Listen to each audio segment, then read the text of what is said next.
So let's get started. सबसे पहले मैं अपने आप को इंट्रोड्यूस करूंगा and then I will tell my journey in brief. And उसके बाद स्ट्रैटेजी पे हम लोग बात करेंगे। कोचिंग नेसेसरी है या नहीं है, इस पे सवाल आते रहते हैं, उसको भी हम लोग एड्रेस करेंगे। And then ultimately will wrap up. ठीक है। So I am Aman Kumar and I come from Bhojpur district of Bihar.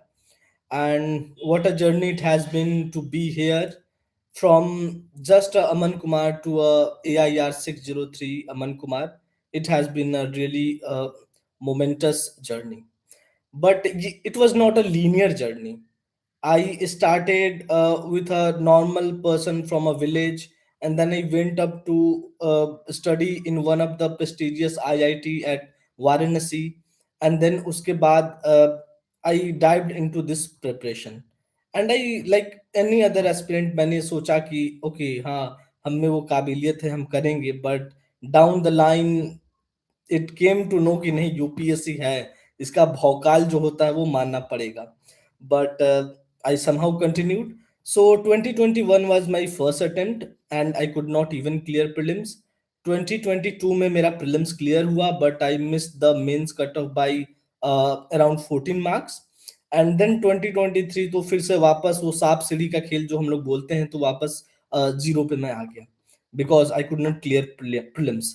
So वहां पे I needed to shift my gear, and then I shifted to state PCS preparation. So I am from Bihar, and BPSC offers a good set of bureaucratic role, और जो हम लोग UPSC में तलाश करते हैं उतना नहीं, लेकिन एक हद तक एक वो मिल सकता है वो चीज। So that was always my plan B. So, and I was fortunate enough to secure the BPSC 68 BPSC, and I secured rank 14 and got sub registrar in my very first attempt. And then but बहुत लोग, I met a lot of people there जो कि वहां पे उनकी journey समाप्त हुई थी, but it was not the end of journey for me. I continued and then I could not appear in 2024 prelims because of the training schedule at BIPARD. But in 2025, when things were settled, then I started preparing again.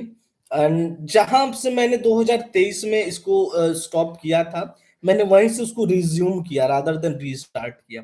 And then I was lucky enough to sail through all the phases. Job के साथ manage करना कहीं ना कहीं problem होता है, but I was lucky enough to have some seniors who were supportive. And and if my brothers and sisters are watching, then I will also credit them, because last time मैंने एक video में उनका नाम नहीं लिया था। So yes, Ankita and Karan, all these people were supportive. Apart from them, my friends Adil and Ajay and all the other college people were supportive, and there were lots of people whose names I cannot take, but there was always part of this journey. So ultimately जब 5 साल बाद मैं मुड़ के देखता हूं, तो मैं उस 2021 में बैठने वाले अमन को मैं क्या बोलूंगा, यहीं से मैं इस चीज को एड्रेस करूंगा। एंड आपके कमेंट सेक्शन में जो डाउट है, हम उसे धीरे धीरे एक एक करके लेंगे, but let me first finish my talk. आप यहाँ फोकस कर सकते हैं, एंड उसके बाद हम लोग कमेंट्स लेंगे। जहां तक स्ट्रैटेजी की बात है, तो सबसे पहला सवाल यही है कि कोचिंग ले या ना ले। एंड बहुत सारे लोग मुझसे पर्सनली भी पूछ रहे हैं, and I have a very honest answer to it. Coaching always help you, they always aid you. मैंने भी कोचिंग ली थी। When I started, I thought कि सिंस मैंने कॉलेज के थर्ड ईयर में स्टार्ट कर दी थी preparation, and it was pandemic, so I was at home and I had lot of time. So मैंने खुद से स्टार्ट कर दी थी, एंड आई वाज प्लानिंग कि नहीं, मैं तो सेल्फ स्टडी के माध्यम से ही पूरी तरह से करूंगा। And I was very anti coaching, like what they are teaching और क्या नहीं। लेकिन फर्स्ट अटेम्प्ट के बाद मुझे पता चला कि coachings are maybe evil, but necessary evil. So you, if you can afford, you should enroll in some coaching, जो आपको वर्दी लगे, जो आपको क्रेडिबल लगे, जो किसी ने किया है। मैंने बायजूस का उस टाइम कोचिंग अटेंड किया था, and it was online coaching only. Tablet course था, उन्होंने एक स्कॉलरशिप स्कीम की चालू की रखी कर रखी थी। So coming from a middle class, it was very helpful for me कि ओके, 25,000 26,000 में you can going two by a course जो कि ओल्ड ORN या मुखर्जी नगर में 1.5-2 लाख का मिलता है, ठीक है। So I join then, it help me. But the problem was, वही गलती मैंने की जो मैं अभी दूसरों को सलाह देता हूँ, कि आपको कोचिंग पे फुल्ली रिलाई नहीं करना है। You have to read the books also, you have to read the previous year question in your all in with at your level also, ठीक है। तो do it, but self study, so I would recommend a hybrid model, and online offline matter नहीं करता है। the technology has been advanced, and आजकल coaching तो इस तरह से ही कैटर करते हैं कि ऑनलाइन ऑडियंस को लेके ही उनका ज्यादा ध्यान होता है, ठीक है। सो दैट वाज द कोचिंग। अब हम आते हैं बुक लिस्ट पे, ठीक है। तो बुक लिस्ट की अगर मैं बात करूं तो सी, इंटरव्यू को साइड में रखते हैं। Interview is a totally different preparation और somehow a product of prelims and mains preparation. आपका प्रीलिम्स, आपका मेंस जब होता है तो उसके बाद आपको टाइम मिलता है जिसमें आप उसको ब्रश अप कर सकते हो, और it's also very subjective also. I got 189 and I took just 10 days of leave from my work, and 2-3 coachings मैंने मॉक्स अटेंड किए थे, एंड साइड बाय साइड मैं खुद से चीजों को देखता था, and 189 I consider decent score. So interview के लिए आप वरी मत हो। ज्यादातर होता ये है कि एस्पिरेंट जो है मॉक इंटरव्यू में ही अपने आप को लगाते रहते हैं, दे थिंक कि हाँ प्रीलिम्स मेंस तो हो ही जाएगा, इंटरव्यू देना है, तो दैट्स नॉट अ थिंग, ठीक है। आप ध्यान दो प्रीलिम्स एंड मेंस पे, ठीक है। तो प्रीलिम्स एंड मेंस की जो प्रॉब्लम, गाइडिंग की जो सबसे बड़ी प्रॉब्लम है वो ये है कि दोनों में डाइवर्जेंसेस ज्यादा है, ठीक है। प्रीलिम्स का नेचर कहाँ वन लाइनर का है, एंड मेंस का इतना सब्जेक्टिव है, but you will find some common areas, और उन कॉमन एरियाज को शुरू से टारगेट करना ज्यादा, मतलब बहुत ज्यादा जरूरी है, ठीक है। तो हम उस कॉमन एरिया को पहले एड्रेस करते हैं। जैसे कि आपके लिए सब्जेक्ट है geography, history, economy, polity, environment, science and tech and current affairs. ये ऐसे एरिया हैं जो दोनों के लिए कॉमन है, प्रीलिम्स एंड मेंस के लिए, और इनको आप कमांड करते हो तभी आपका प्रीलिम्स भी निकलने के चांसेस हैं, और प्रीलिम्स निकलने के बाद मेंस के निकलने के भी चांसेस हैं।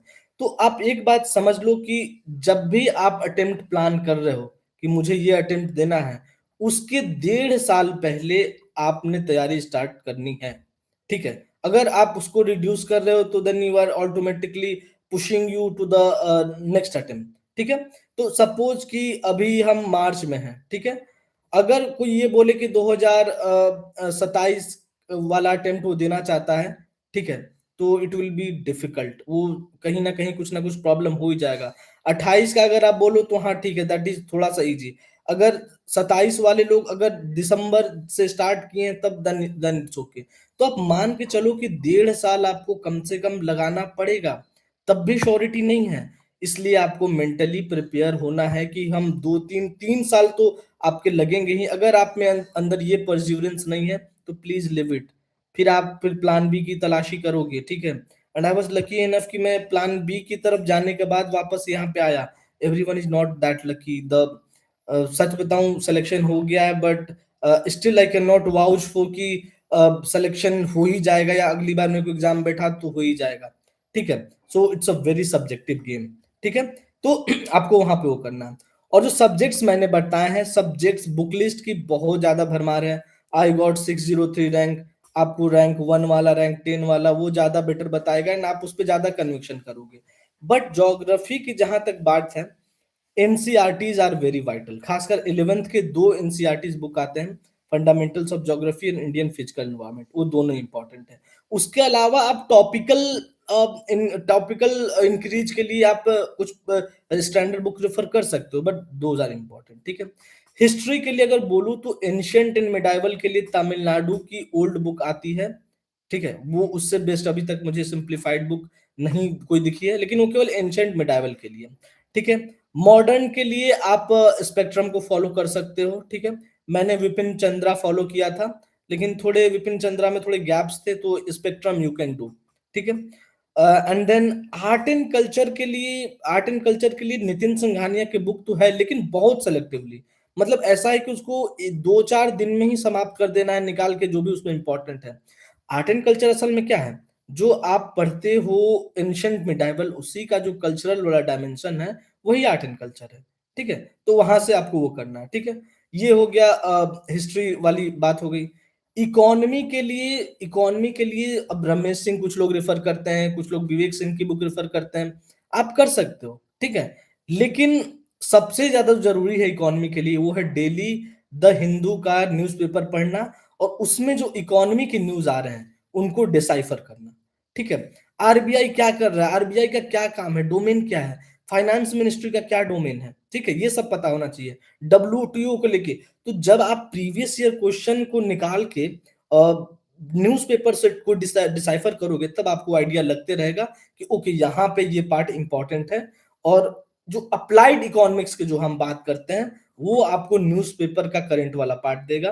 एंड जो स्टैटिक इकोनॉमी है वो कोई भी आप बुक कर सकते हैं, मेरे पास कोई स्पेशल बुक का रेफरेंस है नहीं। ठीक है, पॉलिटी के लिए अभी भी Laxmikanth is a good source. ठीक है, आपको ऑल थ्रू आउट यूपीएससी, चाहे वो एसए हो, एथिक्स हो, चाहे जीएस हो, लक्ष्मीकांत हमेशा हैंडी आता है।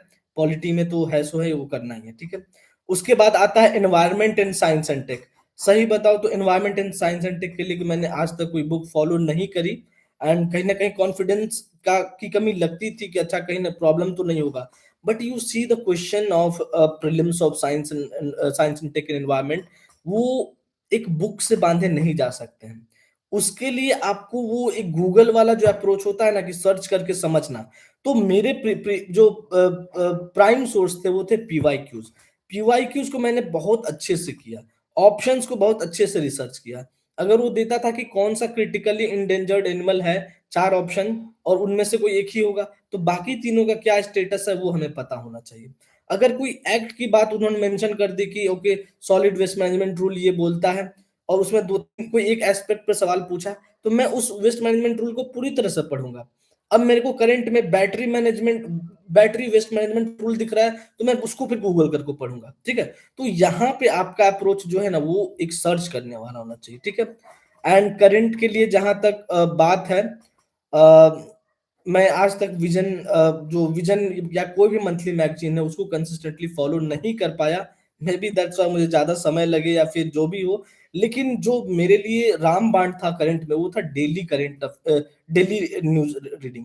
तो मैं कहीं ना कहीं पसंद भी करता था चीजों को पढ़ना, डिसाइफर करना।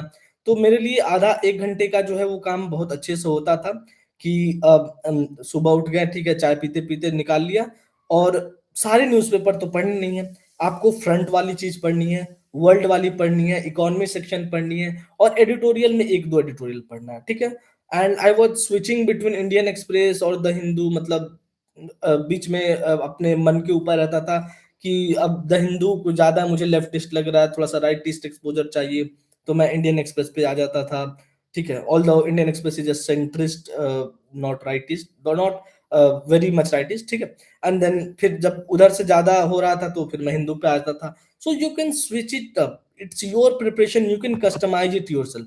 तो ये बातें हैं आपके प्रीलिम्स और मेंस वाली चीजों के लिए। ठीक है, उसके अलावा केवल मेंस के अलग है, जिसमें कि security, society, world history, disaster management. ठीक है, इन सबको आप आराम से कवर कर सकते हो, कोई नोट्स उठा लो या कोई भी आप कोचिंग करो। अब यही सब्जेक्ट्स मैंने बताए आपको, अगर केवल आपको बुक पढ़ना हो तो कितना हेवी लगेगा, केवल कोचिंग करके आप इनको कर रहे हो तो कितना इजी लगेगा। लेकिन the answer lies between two.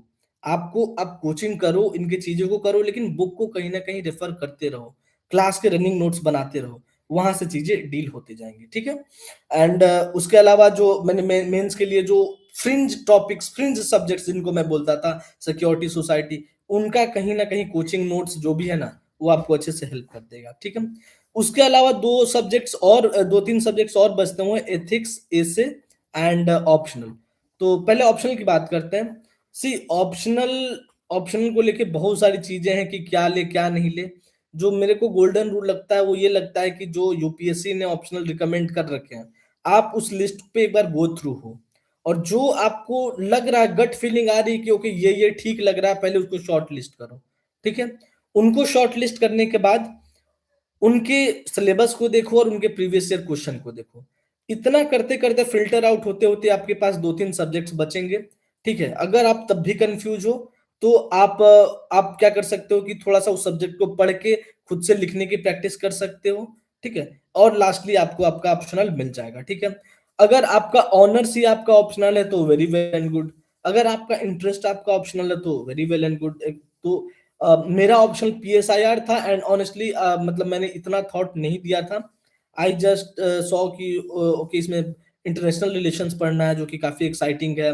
इसमें गांधी के थॉट पढ़ने हैं, प्लेटो, एरिस्टोटल, ठीक है? So I like this kind of things. तो मैंने वो एक इंट्यूटिव डिसीजन था and ultimately PSR has been a very important key player in my selection, क्योंकि मुझे पेपर 1 में 144 आए हैं एंड पेपर 2 में 127 आए हैं, जो कि स्टिल डिसेंट है, ठीक है? तो ऑप्शनल को जो है आप लोग, जो मैंने 1.5 साल बोला, उसमें आपको ऑप्शनल को सबसे पहले करना है, ये ऐसा प्लान होना चाहिए, ठीक है? उसके अलावा एसे की जहां तक बात होती है, तो एसे का कोई बुक लिस्ट नहीं है, ठीक है? आप टॉपर्स की कॉपी निकालो, पढ़ो, ठीक है? और खुद से उन्हीं टॉपिक्स को लिखो और मिलाने की कोशिश करो कि कितना हद तक मैं वहां पे इवेल्युएट कर पा रहा हूँ, नहीं कर पा रही हूँ, ठीक है? इससे ही आपको इम्प्रूव होगा। बाकी लास्ट में आप एक मॉक टेस्ट देते हो, जो भी कॉम्प्रिहेंसिव फीडबैक मिलता है उसकी वजह से होता है। Then essay is again very subjective, I would say, ठीक है? तो ये हो गया। एथिक्स का सिंपल रूल ये है कि जो भी सिलेबस में कीवर्ड्स हैं, ठीक है? सिलेबस में जो भी कीवर्ड्स होते हैं, जैसे कि एटीट्यूड हो गया, एप्टीट्यूड हो गया, इमोशनल इंटेलिजेंस हो गया, सब पे आपके पास एक डेफिनेशन होना चाहिए। सेकंड, रियल लाइफ एग्जांपल होना चाहिए। तीसरा, ब्यूरोक्रेटिक एग्जांपल होना चाहिए। चौथा, कोट्स होना चाहिए, ठीक है? ये 4-5 चीजें अगर सारे उस पर आपने बना लिया और एग्जाम हॉल में अगर आप क्वेश्चन को डिसाइफर कर सकते हो, लिख सकते हो, तो ethics you are good to go with, ठीक है? मैंने 2 अटेम्प्ट जो दिए थे 22 में और 25 में, दोनों में मुझे ठीक ठाक मार्क्स मिले। 2022 में मुझे 116 आए थे और इस बार 110 आए थे। So that's a good score. और ऑल्दो इससे 10-15 नंबर का और स्कोप था इसमें। तो ये चीज है। एक और चीज है आंसर राइटिंग। उसकी बात अगर करूं तो आंसर राइटिंग ऐसा नहीं होता है कि आप सिलेबस खत्म करो उसके बाद चालू करेंगे, उसके बाद आपके you will have a perfect answer writing skill, ऐसा नहीं होता, ठीक है? You have to finish a chunk of the syllabus. Suppose आपने हिस्ट्री खत्म कर लिया, ठीक है? एक सब्जेक्ट खत्म कर लिया, अब हिस्ट्री के पीवाईक्यू निकालो, ठीक है? टॉपर्स की जो कॉपीज अपलोडेड हैं, उनसे हिस्ट्री के क्वेश्चन निकालो, खुद से लिखो, क्योंकि पढ़ा तो आपने भी है, रिवाइज करो या ना करो, वो रिवीजन करना ना करना वो एग्जाम टाइम में लास्ट लास्ट में उतना कोई रट के नहीं जा पाता है वहां पे, ठीक है? तो जो आप वहां पे देखोगे, ठीक है, कि आप जो लिख रहे हो और वो जो लिख रहे हो, उसमें कंटेंट का कितना अंतर है और प्रेजेंटेशन का कितना अंतर है। अगर कंटेंट लगभग बराबर है, तो समझ लो कि आपकी प्रिपरेशन ठीक है। और presentation you can learn very early, मतलब बहुत इजीली आप लर्न कर सकते हो कि ठीक है कैसे आपको बॉडी देना है, कैसे इंट्रो में एक इंफॉर्मेटिव इंट्रो बनाना है, कैसे कंक्लूजन में ये करना है, ठीक है? तो ये सारी चीजें आप करते जाओगे तो आपकी प्रिपरेशन जो ठीक जाएगी, ठीक होते जाएगी। And again it's a very long journey, patience आपको रखना पड़ता है। And हम लोग काफी डिटेल में बात करते रह सकते हैं, लेकिन we have to not make that long video as well. So अभी मैं आपके कमेंट सेक्शन की तरफ जाता हूँ एंड आपके जो जेन्युइन डाउट्स आ रहे हैं आप पूछ सकते हैं and I will try to reply.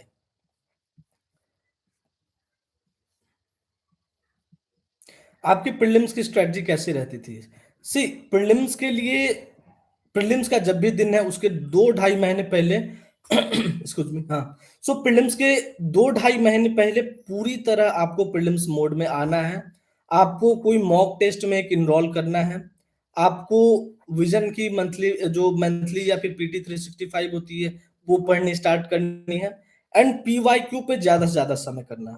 तो जो भी आपने, जो मैं 1.5 साल का समय बता रहा हूँ, तो उसके पहले आपने जो भी पढ़ा होगा, उनका वो समरी वाला टाइम है जिसमें आप केवल फैक्चुअल पार्ट्स को देखते हो।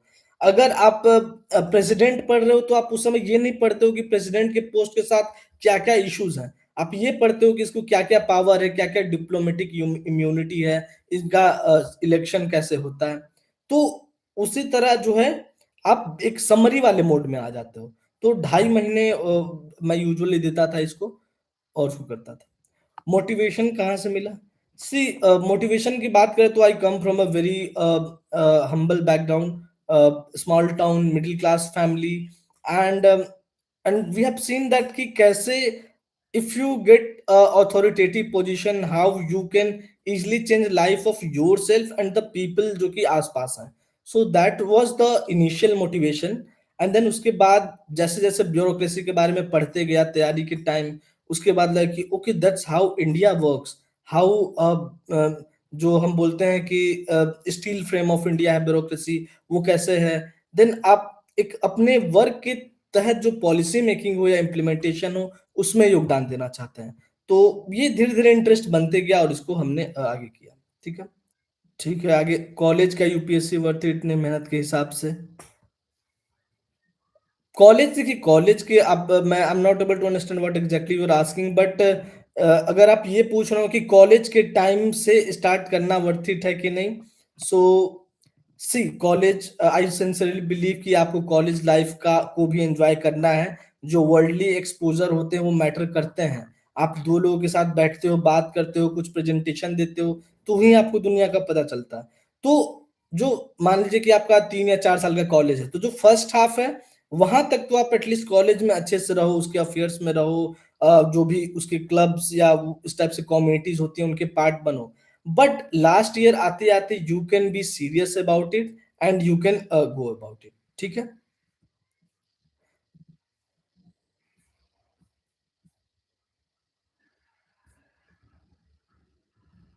ऑप्शनल के साथ GS and newspaper study everyday, हाँ ठीक है, ये भी ठीक है. सी आप डे को कैसे प्लान करते हैं. कुछ लोग ऐसा होते हैं कि वो एक दिन में ही 2-3 सब्जेक्ट को पढ़ना प्रेफर करते हैं. कुछ लोग होते हैं कि नहीं नहीं, एक दिन मतलब एक ही सब्जेक्ट में वो करना है. तो यू आपको अपना देखिए, आपको कस्टमाइज करना पड़ेगा अपनी इस प्रिपरेशन को. और आप कैसे, कोई फिक्स रूल नहीं है, ये बस जान लीजिए. आपको हर तरह के टॉपर मिल जाएंगे जो हर तरह की बातें करेंगे.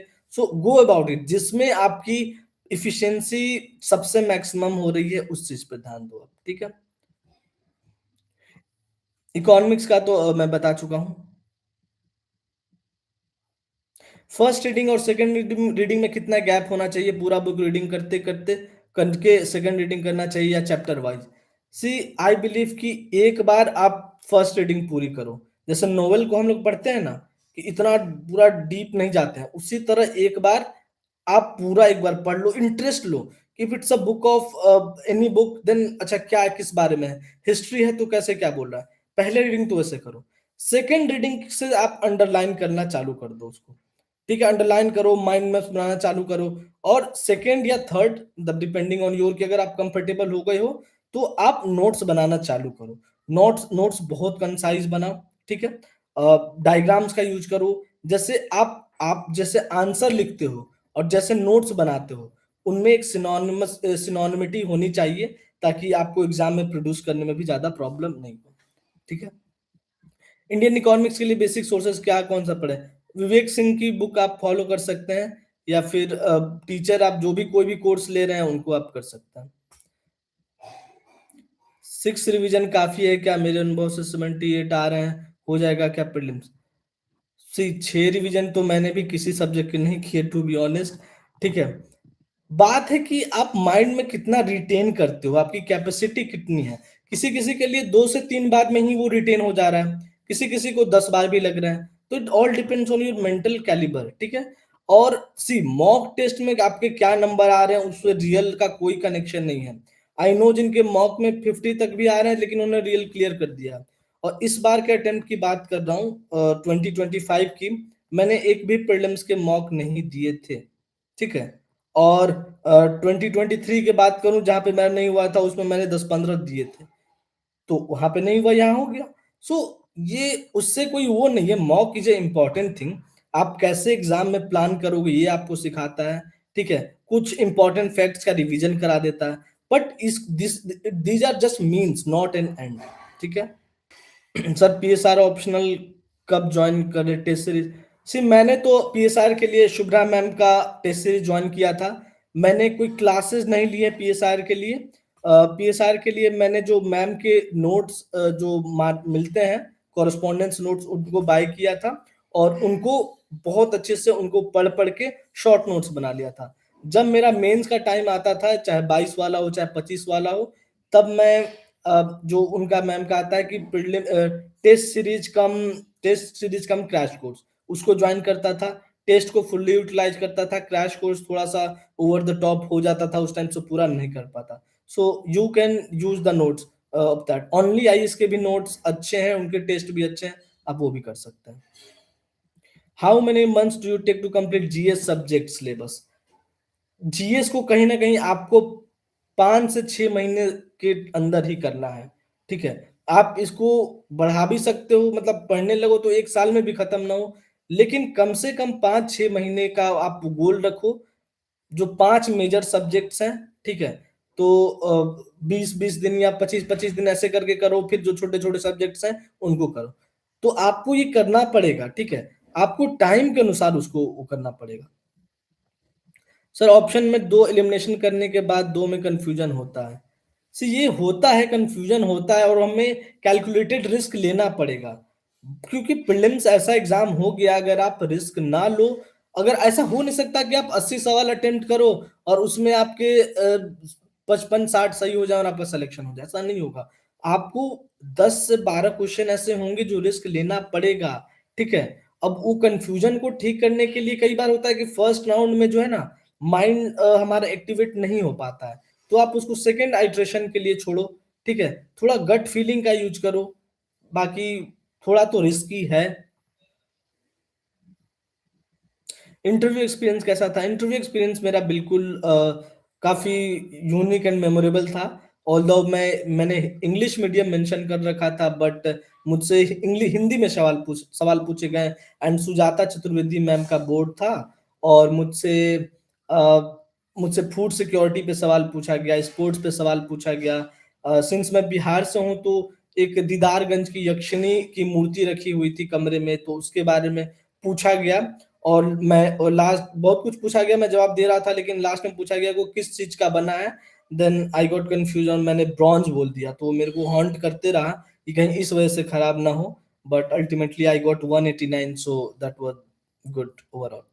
ठीक है, अब we are going to wrap this session, and मैं यही कहना चाहता हूँ जितने भी बिगनर्स हैं, जितने भी रिपीटर्स हैं, कि if you are doing it, do it fully. अगर आप बार बार अटेम्प्ट के चक्कर में फंसे हो, तो एक बार आप इस चीज को एनालाइज कर लो कि आप सही डायरेक्शन में जा रहे हो कि नहीं, क्योंकि इस प्रिपरेशन में लगे रहने का भी कोई सेंस नहीं है जब आउटकम आपको ना मिल रहा हो, ठीक है।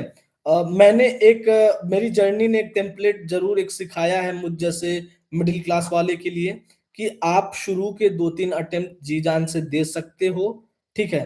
2 अटेम्प्ट तक आप फुल्ली जी जान से दो। अगर उसके बाद दिक्कत हो रही है तो आप एक प्लान बी तलाश करो, उसके साथ दो, ठीक है, स्विच करो। और अगर तब भी अगर आपके अंदर है कि यूपीएससी का कीड़ा है कि करना ही है, तो आप जो है वापस तैयारी कर सकते हो और इसको निकाल सकते हो, ठीक है। जो आप जब जब 3-4 अटेम्प्ट हो जाते हैं, तो आपके लिए सबसे ज्यादा इंपॉर्टेंट समय होता है प्रीलिम्स के जस्ट पहले का 1.5-2 महीना, मेंस के जस्ट पहले का 2 महीना, ठीक है। फिर वो आप साल भर नहीं देखते हैं, and that's how I have done it. And I am thankful to everyone who have supported me in this journey. And मैं आपसे मिलता रहूंगा, मेरा अपना टेलीग्राम एंड यूट्यूब चैनल भी है, उसके उसके थ्रू माइन्यूट एस्पेक्ट्स पे हम लोग बात करते रहेंगे। अभी के लिए let's wrap up. Thank you. Thank you, everyone.